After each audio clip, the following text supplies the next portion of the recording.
penganiayaan yang dialami oleh anak artis Jeremy Thomas. Bagaimana sebenarnya kejadian ini menimpa korban? Bagaimana kondisinya saat ini? Kita segera bergabung ke rekan kami di Rumah Sakit Pondok Indah Jakarta. Sudah ada Dipo Nurbahagia di sana. Dipo, bagaimana kondisi korban saat ini dan seperti apa kronologis kejadian yang menimpa Axel Matthew?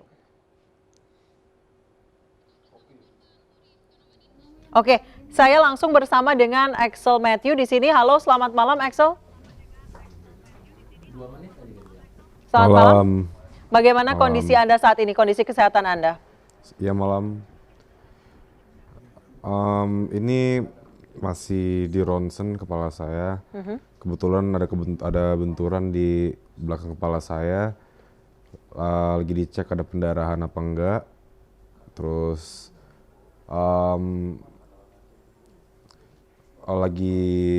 kondisi badan aku lagi jelek banget pokoknya. Susah Bisakah gerak. Anda mengingat apa yang terjadi malam itu dan bagaimana kronologis atau tepatnya runtutan kejadian hingga akhirnya Anda mengalami penyekapan dan juga penyiksaan di sana? Saya akan jawab singkat aja ya Pak. Baik. Saya order baju online, terus ketemu di tempat dan akhirnya tuh bukan teman saya, tapi malah orang lain. Terus saya di situ dianiaya. Begitu saja sih Pak. Bagaimana? Maaf. Untuk saat ini saya belum cukup fit untuk ngejelasin semua kronologi ya. Tapi yang pasti saya diculik ya. Pokoknya dimasukin ke dalam mobil dan dibawa ke sebuah ruangan.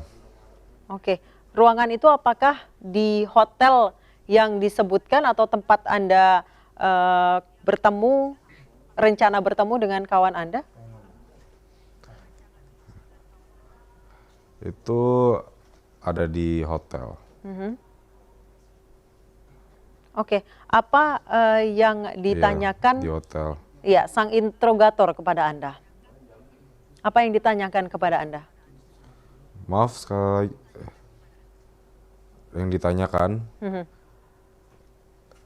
Soal tanah Bali saya ngomong.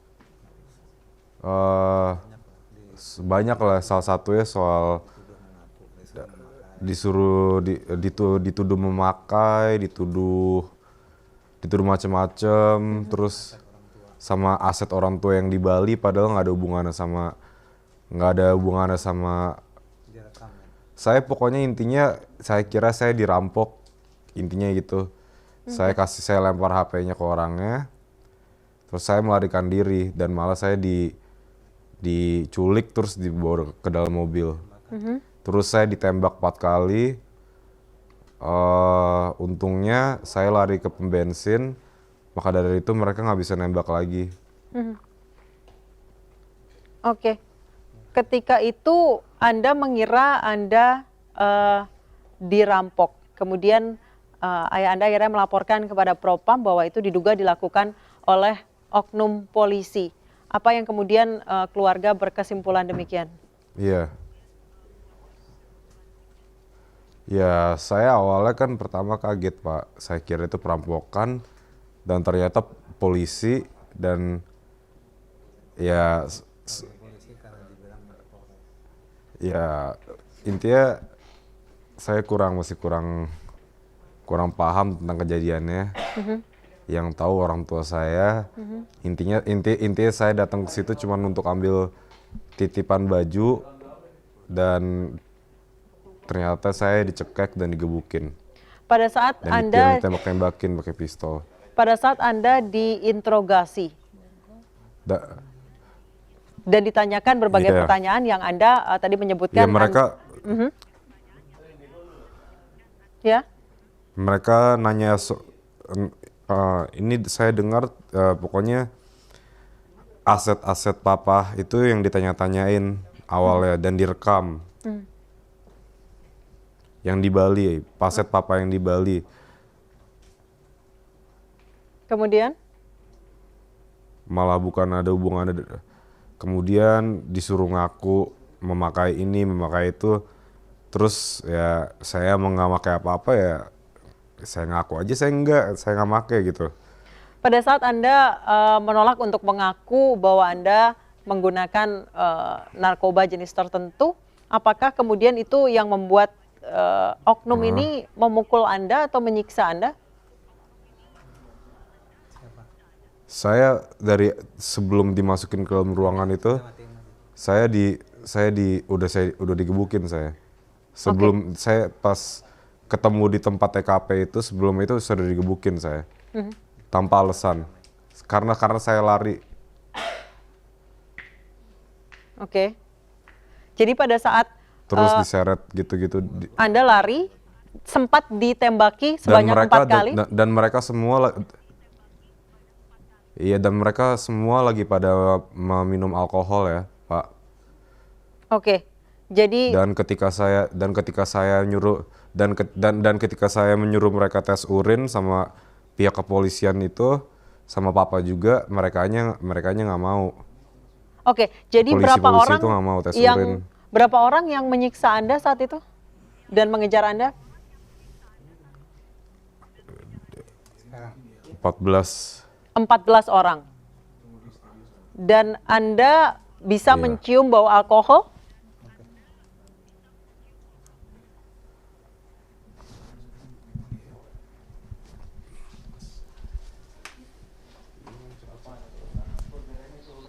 Oke. Oke, Pak Jeremy. Apakah sudah terdengar suara saya, Pak? Iya, selamat malam. Selamat malam, Pak Jeremy. Iya, dengar. Pada saat itu anak Anda bisa mencium secara jelas bahwa ke-14 orang yang mengejar putra Anda berbau alkohol? Iya, saya betul itu saya konfirmasi benar karena waktu kami jadi ceritanya begini, Mbak. Waktu saya mendapat kabar dari pegawai rumah saya bahwa Axel dikeroyok. Jadi analisa saya sementara adalah kejadian bahwa dia itu dikeroyok dan dibawa pergi. Oke. Sehingga saya berinisiatif untuk melaporkan. Saya pergi dulu ke tempat di mana Axel itu dikeroyok dan saya cari informasi dari security dan tidak dapat informasi yang clear dan jelas. Akhirnya saya putuskan melaporkan ke Jatanras Unit Reaksi Cepat Polda Metro Jaya. Laporan ditanggapi dengan baik, disupport. Mereka langsung bergerak dengan cepat menuju lokasi Hotel Kristal di mana tempat kejadian awal itu bermula. Tim Jatanras sempat meminta CCTV namun ditolak. Akhirnya kami memutuskan untuk pergi ke atas. Kebetulan waktu kami menuju ke atas tersebutlah kami melihat Axel dan beberapa orang yang diduga oknum itu turun dari hotel dan saya langsung mengejar Axel dan pada saat saya ingin mengambil anak saya lihat mukanya dalam kondisi lebam, bonyok dan kelihatan sangat mentalnya sangat depresi sekali dan jatuh. Oleh karena itu saya tanya kepada orang yang di depan saya, siapa yang menyentuh anak saya? Itu yang menjadi fokus energi saya pada saat itu adalah kenapa muka anak saya bisa menjadi lebam-lebam dan seperti teraniaya dan tidak ada yang menjawab sampai ada satu orang di depan saya berbicara mengatakan bahwa kalau ngomong baik-baik jangan dorong-dorong karena kami petugas. Disitulah saya mengidentifikasi bahwa mereka petugas. Saya bilang kalau Anda petugas tolong liatin kartu tanda anggota atau surat perintah Anda. Tapi apapun definisinya, Anda bekerja dalam pengaruh alkohol karena Anda bicara menggunakan alkohol dan itu yang mungkin membuat Anda melakukan tindakan terhadap putra saya sehingga putra saya bonyok-bonyok. Dan saya konfirmasi kepada Axel, saya teriak kepada Axel dan ibunya juga dan semua orang berteriak kepada Axel untuk menunjuk wajah 4 orang pelaku pengeroyokan tersebut dan akhirnya Axel menunjuk ke 4 orang tersebut dan saya sempat berkonfrontir atau sempat mengejar orang itu. Di situ saya lihat mulutnya bau alkohol, termasuk istri saya juga menegur orang itu mengatakan kalau Anda petugas kenapa Anda bekerja di bawah pengaruh alkohol, kalau Anda petugas kenapa Anda melakukan ini, kenapa Anda minum, kenapa Anda bekerja. Itu yang menjadi fokus kami. Akhirnya kejadian ini langsung diambil alih oleh teman-teman di Jatanras Polda Metro Jaya yang mengatakan Pak Jeremy karena Bapak melaporkan anak Bapak hilang dan sekarang sudah ketemu dalam kondisi bonyok dan mereka meminta Excel diamankan oleh mereka dalam pengawalan mereka untuk dibuatkan surat keterangan visum. Akhirnya kami ke Jatanras Polda Metro Jaya sesuai dengan tempat kami melapor, dan akhirnya kami melakukan visum sampai jam 6 pagi. Oke, Pak Jeremy, sejauh ini bagaimana kondisi terkini putra Anda? Di bagian mana saja Axel mengalami luka maupun lebam? Jujur yang menjadi prioritas utama saya tentunya sebagai seorang ayah, saya prihatin melihat kondisi putra saya secara psikis dan secara fisik. Per beberapa jam kebelakangan ini, karena saya terus diupdate kesehatannya sama dokter, yang menjadi kekhawatiran saya terjawab, di mana ada ada nyeri di bagian tengkorak belakangnya, karena saya sangat khawatir dengan masalah kepala.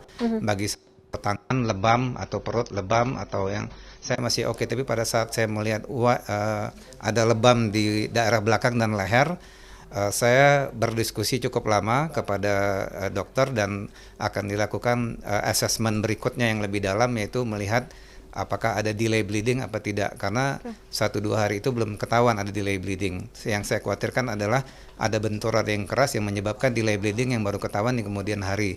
Pertanyaan saya adalah siapa yang mau menjamin kesehatan anak ini atau masa depan anak ini dengan benturan-benturan kepala yang keras. Kan kepala itu buat mikir, buat kesadaran gitu loh. Itu kan bisa membuat dia cacat permanen di kemudian hari, ini yang menjadi kekhawatiran saya. Makanya saya lari ke sini cepat dan mendengarkan asesmen dokter, dan Axel juga mengeluh lehernya sakit. Saya nggak tahu apakah itu karena bantingan atau pitingan, cuman yang menjadi kekhawatiran saya adalah barusan dokter pun mengatakan rusuknya akan diperiksa, karena Axel mengeluh rusuknya sakit dan akan dironsen karena ada biru besar di rusuknya dan di punggungnya, dan yang menjadi kekhawatiran saya adalah delay bleeding di bagian otak belakangnya atau di bagian tengkorak belakangnya. Jadi saya sebagai keluarga sementara ini akan memfokuskan peristiwa ini untuk di internal kesehatan putra kami. Oke, kemudian Anda juga melaporkan oknum ini ke Propam di Mabes Polri. Kemudian bagaimana tanggapan dari Propam? Iya betul, sesuai jam 4 pagi waktu kejadian itu saya langsung memberikan WhatsApp kepada Karo Paminal, dan direspon langsung cepat, dan saya berterima kasih kepada Karo Paminal dan Biro Paminal Polda Metro Jaya yang langsung menelpon saya jam 7 pagi dan minta ketemu untuk bicara langsung kronologis peristiwa pengeroyokan pemukulan ini kepada Axel, dan mereka sudah datang, Kasubditnya langsung datang, cepat ditanggapi, diproses, dan bahkan setelah dia pulang malamnya kami dapat berita sudah ada proses pemanggilan kepada oknum tersebut. Tadi di berita kami sudah mendapat konfirmasi dari beberapa rekan media bahwa orangnya sudah dibenarkan oleh Humas Polresta Bandara kalau saya nggak salah ya, sudah dibenarkan, ada pemeriksaan dari Propam. Artinya dugaan kami terhadap oknum itu ya betul mereka yang melakukan. Oke, Pak Jeremy, tadi Axel mengatakan bahwa anak Anda awalnya janji temuan dengan temannya untuk membeli baju secara online. Kemudian pada saat tiba di lokasi, yang ditemui malah bukan temannya, tapi orang lain. Apakah Anda sudah mencari teman Axel yang awalnya janjian dengan Axel? Yang setahu saya itu adalah teman yang juga tersangkut dengan kasus yang lain. Kebetulan profil dari teman tersebut kami pun secara keluarga sudah mengenal anak itu, cuman kami tidak mengenal bahwa dia mempunyai hal-hal yang di luar yang kami ketahui gitu loh. Dan saya menggunakan terminologinya begini, itu juga sudah saya sampaikan kepada teman-teman wartawan. Saya, keluarga kami, begitu banyak kontak kami yang tersebar kemana-mana. Artinya mungkin pada saat anak ini tersandung masalah dan ada muncul nama Axel di situ dan dipancing atau diarahkan. Siapa yang tahu, Axelnya pun tidak mengetahui barangkali bahwa ternyata dia dalam pancingan atau dalam arahan atau dalam framework untuk seperti itu. Tapi yang saya sayangkan bukan seperti itu, Mbak. Yang saya sayangkan adalah kenapa terjadi pengeroyokan, pemukulan, bahkan katanya tangannya diborgol, bajunya dibuka, lalu dipukulin terus dan ditanya hal-hal yang irrelevan terhadap kasus ini dan divideokan. Dan Axel pulang dengan tidak menggunakan sepatu, sandal hotel, bajunya sudah bukan baju dia, dompetnya juga diambil, handphonenya juga diambil. Kenapa hal itu terjadi gitu loh? Kan saya menyayangkan, artinya saya di sini tidak ingin berseberangan dengan institusi Polri, tapi yang menjadi fokus saya adalah oknum tersebut gitu loh. Oke, baik. Terima kasih Pak Jeremy telah bersedia berbincang bersama kami. Semoga Axel Sama-sama. lekas pulih baik Ya. fisik maupun psikisnya. Selamat malam Pak Jeremy.